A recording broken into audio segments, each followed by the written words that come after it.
SSC के जरिए जो दिल्ली पुलिस भर्ती होती है उसमें आप सिलेक्शन कैसे ले सकते हो, उसमें आपका एग्ज़ाम पैटर्न क्या रहेगा, उसमें आपकी योग्यताएं क्या रहेंगी और आपका फिजिकल क्या रहेगा, आप कौन कौन से स्टेज आपको सिलेक्शन के करीब ले जा सकते हैं, आपको सब कुछ इस वीडियो में पता चल जाएगा। तो प्लीज़ वीडियो को एंड तक देखना और अगर वीडियो पर ना हो तो प्लीज़ वीडियो को कर देना लाइक और चैनल को कर लेना सब्सक्राइब।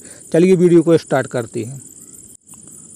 तो दोस्तों सबसे पहले देखते हैं दिल्ली पुलिस में सिलेक्शन की प्रोसेस क्या रहती है। तो आप इसमें देखिए, आप इसमें रहेगा सबसे पहले होगा आपका CBT मतलब कि कंप्यूटर बेस्ड टेस्ट। तो देखिए मतलब ये भर्ती का पहला चरण होता है जिसमें आपको 100 नंबर की परीक्षा होगी और आपको 90 मिनट का टाइम दिया जाएगा, मतलब आपको 1.5 घंटे का टाइम दिया जाएगा और इसमें नेगेटिव मार्किंग होती है 1/4 की। ठीक है, अगर आप 4 क्वेश्चन में एक गलत कर देते हो तो आपका 1 नंबर काट दिया जाएगा। ठीक है, अब इसके अगर परीक्षा पैटर्न की बात करते हैं, इसमें कौन कौन से सब्जेक्ट रहते हैं, आपको क्या क्या पढ़ना पड़ेगा। तो अगर इसमें देखते हैं सब्जेक्ट, तो आपका सबसे पहले आता है GK और करंट अफेयर्स। इसमें आपको 50 क्वेश्चन देखने के लिए मिलेंगे, आपको उनके 50 नंबर मिलेंगे। ठीक है, अब दूसरा आता है आपका रीजनिंग जिसमें आपके 25 क्वेश्चन रहते हैं और इस 25 नंबर के 25 क्वेश्चन 25 नंबर के। ठीक है, आपका अगला आता है गणित। गणित भी आपकी 15 नंबर की आती है, इसमें गणित थोड़ी कम आती है, उसमें आपको 15 नंबर मिलेंगे। और एक और इसमें कंप्यूटर आता है आपका। ठीक है दोस्तों, इसमें ना ही कोई इंग्लिश आती है और ना ही हिंदी, आपको इसमें कंप्यूटर मिलेगी। आपको 10 क्वेश्चन मिलेंगे 10 नंबर के, यानी अगर टोटल हम देखें तो इसमें आपको 100 क्वेश्चन देखने के लिए मिलेंगे जिसके आपको 100 नंबर मिलेंगे। ठीक है, आपको 100 क्वेश्चन 100 नंबर के मिलेंगे CBT में। CBT के बाद होता है इसका PST मतलब फिजिकल स्टैंडर्ड टेस्ट। इसमें आपकी शरीर की मतलब मापतोल नापी जाती है। आप अगर जैसे CBT में आपका CBT क्लियर हो जाता है तो आपको PST के लिए बुलाया जाएगा। इसमें आपको पुरुष मतलब जो मेल रहते हैं, मेल के लिए आपकी हाइट लगभग 170 सेंटीमीटर होनी चाहिए। ठीक है, 170 सेंटीमीटर से अगर आपकी हाइट कम होती है तो आप उसमें एलिजिबल नहीं होगे। और अगर आपकी चेस्ट की बात करें तो आपका 81 सेंटीमीटर नॉर्मल होना चाहिए। ठीक है, 81 सेंटीमीटर आपका नॉर्मल होना चाहिए और 81 से आपको 5 फुलाना है, मतलब कि ठीक है आपको 50 ही कर देना है 5 सेंटीमीटर फुलाने के बाद। ठीक है, और अगर बात इसमें फीमेल की करें कि फीमेल के लिए PST में क्या रहता है, तो फीमेल के लिए हाइट रहती है 157 सेंटीमीटर। अगर आप इससे कम होगी तो फीमेल के लिए भी इसमें एलिजिबल नहीं रहेगी। और इसमें जो आपकी रिजर्वेशन रहती है उसमें इसकी छूट रहती है और चेस्ट लड़कियों के लिए अलाउ नहीं रहता है। ठीक है दोस्तों, और अब अगर बात करते हैं PET की मतलब फिजिकल एफिशिएंसी टेस्ट, तो आप अगर जैसे ही आपका CBT क्लियर हो जाएगा तो आपको PST के लिए बुलाया जाएगा और जैसे ही आप PST में आप क्वालिफाई कर जाओगे तो उसके बाद आपको PET में बुलाया जाएगा। ठीक है, जिसमें आपकी फिजिकल होगा, आपकी रनिंग वगैरह जो कुछ भी रहता है दिल्ली पुलिस SSC में वो सब आपका PET में होगा। तो अब देखते हैं कि PET में क्या क्या होता है फिजिकल में आपका। तो अगर इसमें सबसे पहले हम मेल की बात करते हैं कि मेल में PET में क्या क्या होता है, तो सबसे पहले आप मेल में देखिए आपको 1600 मीटर की रनिंग होती है जिसमें आपको 6 मिनट का टाइम दिया जाता है। अगर आप 6 मिनट से कम में 1600 मीटर की रनिंग करते हो तो आपको उसमें डिस्क्वालीफाई कर दिया जाएगा। आपको मतलब 6 मिनट पूरे हैं आपको 1600 मीटर की रनिंग करने के लिए।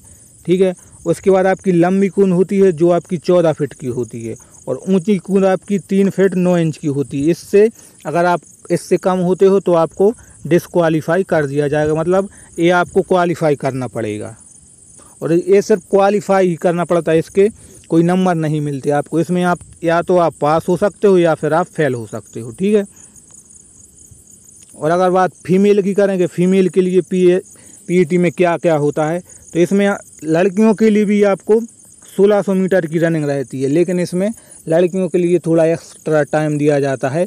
जो आपकी लड़कों के लिए जहां 6 मिनट का टाइम था तो वहीं लड़कियों के लिए 8 मिनट का टाइम दिया जाता है 1600 मीटर रनिंग के लिए। ठीक है, और अगर लड़कियों के लिए लंबी कूद की बात करें तो आपको 10 फीट की लंबी कूद करनी होती है और 3 फीट की आपको ऊंची कूद करनी होती है। ठीक है, आपको 3 फीट की ऊंची कूद करनी होती है लड़कियों के लिए, इससे कम नहीं रहेगा।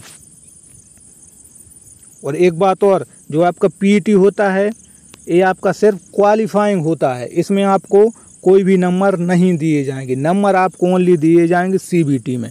ये आपको या तो आप इसमें पास हो सकते हो या फिर आप इसमें फेल हो सकते हो, बाकी इसमें कोई नंबर नहीं दिए जाएंगे आपको।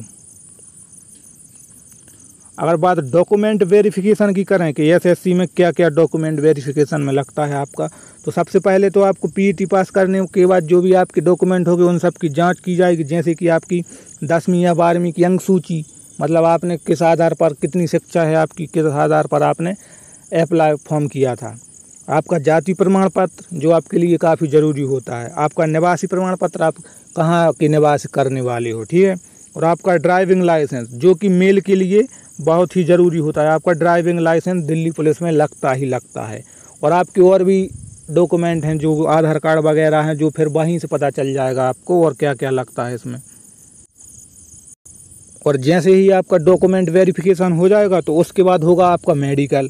आपने मतलब इतनी 3-4 स्टेज पार कर लिए, उसके बाद लास्ट में होगा आपका मेडिकल, ठीक है। मेडिकल में आपकी आँखों की जांच होगी, मतलब आपको कुछ ब्लाइंडनेस तो नहीं है, आपको सही दिखता है या नहीं, ठीक है। और आपकी शरीर की स्थिति होगी, मतलब आपको कुछ बीमारी तो नहीं है, आपका शरीर फिट है। बाकी मेडिकल में इतना ही कुछ होता है, शरीर के बारे में मापतौल होती है। और जैसे ही आपका मेडिकल क्लियर हो जाएगा, और मेडिकल के बाद आपकी बनती है मेरिट, ठीक है। मेडिकल के बाद आपकी बनेगी मेरिट, और मेरिट आपको फिजिकल में PST PET में आपका कोई भी आपके नंबर नहीं दिए जाएंगे। आपकी मेरिट बनेगी ओनली CBT के आधार पर। जितना आपके CBT में नंबर आए हैं उसी के आधार पर आपकी मेरिट लिस्ट तैयार की जाती है, ठीक है। क्योंकि PET PST मेडिकल डॉक्यूमेंट वगैरह सारी क्वालिफाई होते हैं, इसमें आपको कोई भी नंबर नहीं मिलते हैं, ठीक है। और बाकी कट ऑफ की बात करें तो आपकी ये कैटेगरी वाइज होती है, अलग अलग कैटेगरी के अलग अलग कट ऑफ जाती है। बाकी इतना सब करने के बाद अगर हम डिटेल में समझते हैं कि दिल्ली पुलिस में सिलेक्शन लेने के लिए आपको क्या क्या है, तो सबसे पहले आपका होगा CBT, मतलब कंप्यूटर बेस्ड एग्ज़ाम होगा। उसके बाद होगा आपका PST, मतलब शरीर की आपकी मापतौल होगी, शरीर आपका फिट है या नहीं। उसके बाद होगा आपका फिजिकल, मतलब जो उसमें रनिंग है, चेस्ट वगैरह जो सब होता है। उसके बाद होगा आपका डॉक्यूमेंट वेरिफिकेशन। उसके बाद होगा आपका मेडिकल टेस्ट, और सबसे लास्ट में होगा आपका मेरिट लिस्ट तैयार होगी। अगर आपका नाम उस मेरिट लिस्ट में आ जाता है तो आप दिल्ली पुलिस में सेलेक्ट हो जाओगे, ठीक है दोस्तों। बाकी इतनी ही, मतलब दिल्ली पुलिस सिलेक्शन की प्रोसेस बस इतनी ही थी। बाकी अगर वीडियो पसंद आई हो तो प्लीज़ वीडियो को एक लाइक कर देना और चैनल को कर देना सब्सक्राइब। ऐसी ही अपडेट आपको आगे भी मिलती रहेगी। और अगर आप दिल्ली पुलिस SSC में आप कौन सी पोस्ट की तैयारी कर रहे हो, कमेंट में ज़रूर बताना। मिलते हैं नेक्स्ट वीडियो में, तब तक के लिए जय हिंद।